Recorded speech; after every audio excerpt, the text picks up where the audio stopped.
Israel और Iran के बीच युद्ध का फ्रंट फिर से खुल सकता है और ऐसा बहुत ही जल्द होने की आशंका है।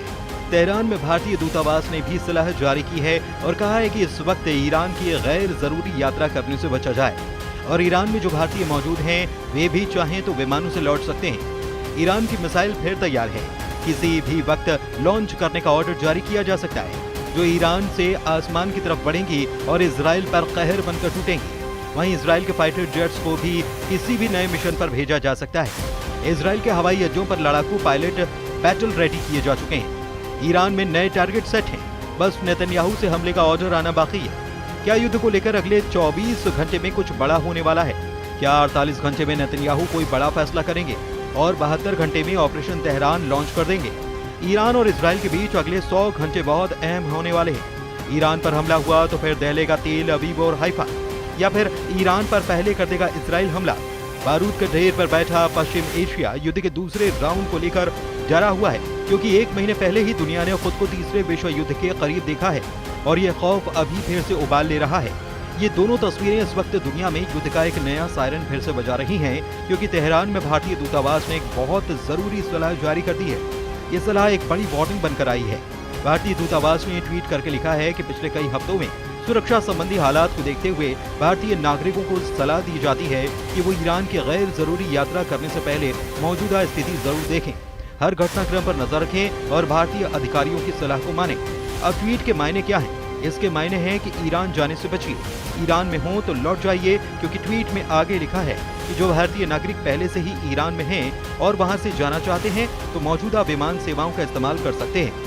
ईरान और इसराइल के बीच तनाव को देखा जाए तो भारतीय दूतावास की सलाह को अंग्रेजी में कहा जाए राइटिंग ऑन द वॉल, यानी कि बहुत बुरा होने का अंदेशा है, कुछ ऐसा जिससे बचना चाहिए। ईरान के सर्वोच्च नेता अली खामनेई का कहना है कि ईरान दुश्मन के सामने कभी कमजोर नहीं रहा, क्योंकि हमारे पास हर जरिया और तर्क है, हमारे पास ताकत है, कूटनीति और फौज में भी। जब हम दुश्मन के घर पर हमला करेंगे तो पूरी ताकत से करेंगे। ये एक सच है कि ये देश और यहाँ की सेना को यकीन है कि हम अमेरिका और उसकी पालतू ज़ॉइस्ट हुकूमत का मुकाबला कर सकते हैं। ये ईरान की बहुत बड़ी खासियत है। अब सवाल है कि ईरान में ऐसा क्या होने जा रहा है जिससे न सिर्फ भारत को बल्कि दुनिया को अलर्ट रहना चाहिए। पिछले 1 महीने के दौरान पूरी दुनिया ने अमेरिका के B-2 बॉम्बर का सबसे खतरनाक मिशन देखा, दुनिया का सबसे खतरनाक बम गिरते देखा, ईरान के परमाणु कार्यक्रम को मिटते हुए देखा। इससे पहले ईरान में फौजी कमांडरों का जनाजा देखा है, ईरान की मिलिट्री लीडरशिप को एक ही दिन में खत्म होते देखा है। लेकिन इस हमले के बाद ईरान का गुस्सा भी देखा है। खामनेई का गुस्सा मिसाइल बनकर इसराइल पर टूटा, इसलिए दुनिया ने इसराइल के शहरों पर ईरान की मिसाइलों को गिरते देखा, तेल अवीव और हाइफा को जलते हुए देखा, इसराइल के मिसाइल डिफेंस को फेल होते हुए भी देखा। ईरान एक तरफ और दूसरी तरफ ट्रंप और नेतन्याहू की जोड़ी जो मिलकर ईरान पर टूट पड़ी, लेकिन 12 दिन चले युद्ध के बाद दोनों तरफ से सीज फायर कर दिया गया। इसराइल के पीएम बेंयामिन नेतन्याहू का दावा है कि राष्ट्रपति ट्रंप और मैं हमेशा शक्ति के साथ शांति की बात करते हैं, पहले शक्ति आती है और फिर शांति आती है। हमें उम्मीद है कि हम बहुत जल्द ही इसे हासिल करेंगे। अभी ईरान में क्या मूड है और भारतीय दूतावास ने ईरान के रुख को लेकर क्या समझा है, इसे और बेहतर तरीके से ईरान के रक्षा मंत्री के जरिए समझा जा सकता है। ईरान के रक्षा मंत्री ब्रिगेडियर जनरल अजीज नासिर जादेह ने कहा है कि मौजूदा सीज फायर कब तक टिकेगा नहीं पता। ईरान को इसराइल पर जरा भी भरोसा नहीं है और ईरान किसी भी हमले के लिए तैयार है। तुर्की और मलेशिया के रक्षा मंत्रियों से फोन पर बातचीत में नासिर जादेह ने कहा कि ईरान युद्ध नहीं चाहता, लेकिन उसकी तैयारी पूरी है। ईरान और इसराइल एक दूसरे को अपना सबसे बड़ा दुश्मन मानते हैं, दोनों ही एक दूसरे पर यकीन नहीं करते और 13 जून को हुए हमले के बाद ईरान के पास तो इसकी वजह भी है कि वो इसराइल की तरफ से किसी भी बात का भरोसा न करे। इस युद्ध को शुरू करने से पहले नेतन्याहू ने अपने 3 लक्ष्य फाइनल किए थे और इन्हीं लक्ष्यों को लेकर उनके कमांडर्स ने पूरे युद्ध का प्लान तैयार किया था। हर हमले, हर स्ट्राइक मिशन और इसराइल के हर बम पर नेतन्याहू के यही लक्ष्य निर्धारित किए गए थे।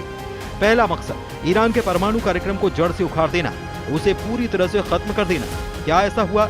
400 किलो संवर्धित यूरेनियम को लेकर अब भी सवाल खड़े हो रहे हैं, इसलिए ये मकसद नाकाम हो गया। इसराइल का दूसरा मकसद ईरान के मिसाइल जखीरे को मिटा देना, लेकिन ईरान के कमांडर्स दावा कर रहे हैं कि उनके पास इतनी मिसाइलें हैं कि ईरान 2 साल तक लगातार युद्ध लड़ सकता है, इसलिए ये मकसद भी फेल हो गया।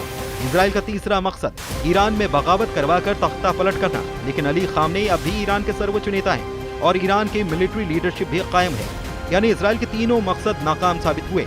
यही वजह है कि नेतन्याहू और उनका वॉर कैबिनेट कुछ बड़ा करना चाहता है। इसका दावा ईरान की तरफ से बार बार किया जा रहा है। और यही दावा है जिसे लेकर ईरान पर इजराइल के हमले का खतरा मंडरा रहा है। लेकिन 12 दिन के युद्ध के दौरान इजराइल पर ईरान की जितनी मिसाइल गिरी, ऐसे हर धमाके ने इजराइल के मिसाइल डिफेंस सिस्टम का पुर्जा ढीला कर दिया।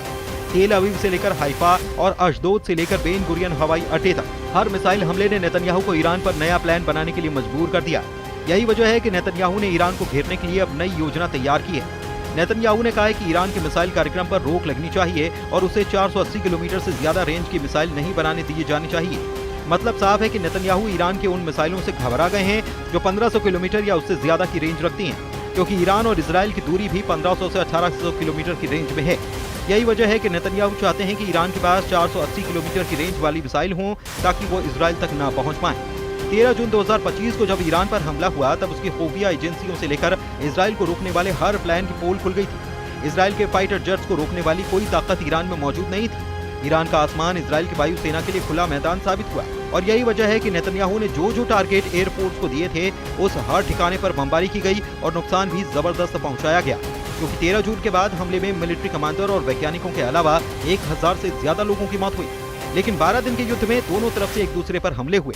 हमले दिन रात हो रहे थे। एक तरफ से फाइटर जेट तो दूसरी तरफ से बैलिस्टिक मिसाइल दागी गई। एक तरफ नेतन्याहू ने कमान संभाली जिसमें अमेरिका से भी पूरी मदद थी, तो दूसरी तरफ ईरान के सर्वोच्च नेता अली खामनेई ने मोर्चा संभाला और तमाम मिलिट्री लीडरशिप खत्म होने के बाद फौरन सेना की कमान नए कमांडर्स के हाथों में थाम दी। और फिर 12 दिनों तक ईरान ने बता दिया कि इजराइल की शुरुआती स्ट्राइक के बाद उसकी मिसाइल पावर बरकरार है। तेल अवीव से लेकर हाइफा तक दुनिया ने ईरान के मिसाइल हमलों को देखा है, जमीन पर तबाही देखी है, बड़ी बड़ी इमारतों को खत्म होते देखा है और ये तस्वीरें नेतन्याहू की कमांड सेंटर से लेकर व्हाइट हाउस में भी देखी गई। इसलिए ट्रंप ने भी कहा कि ईरान और इजराइल दोनों को इस युद्ध में नुकसान हुआ है और इजराइल ने भी बड़ी चोट खाई है। नेतन्याहू ने अब ईरान के लिए 480 किलोमीटर रेंज वाली मिसाइलों की शर्त रखी है। नेतन्याहू की डिमांड यह है कि ईरान की मिसाइल 480 किलोमीटर से आगे न बढ़ पाए।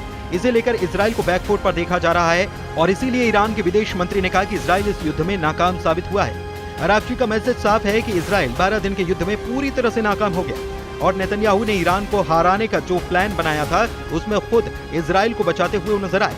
इसलिए नेतन्याहू को लग रहा है कि ईरान को लेकर उनका मकसद पूरा नहीं हुआ और ईरान को भी ये डर है कि एक बार फिर से इजराइल किसी भी वक्त हमला कर सकता है, जिस तरह उसने 13 जून को हमला करके तेहरान को दहला दिया था।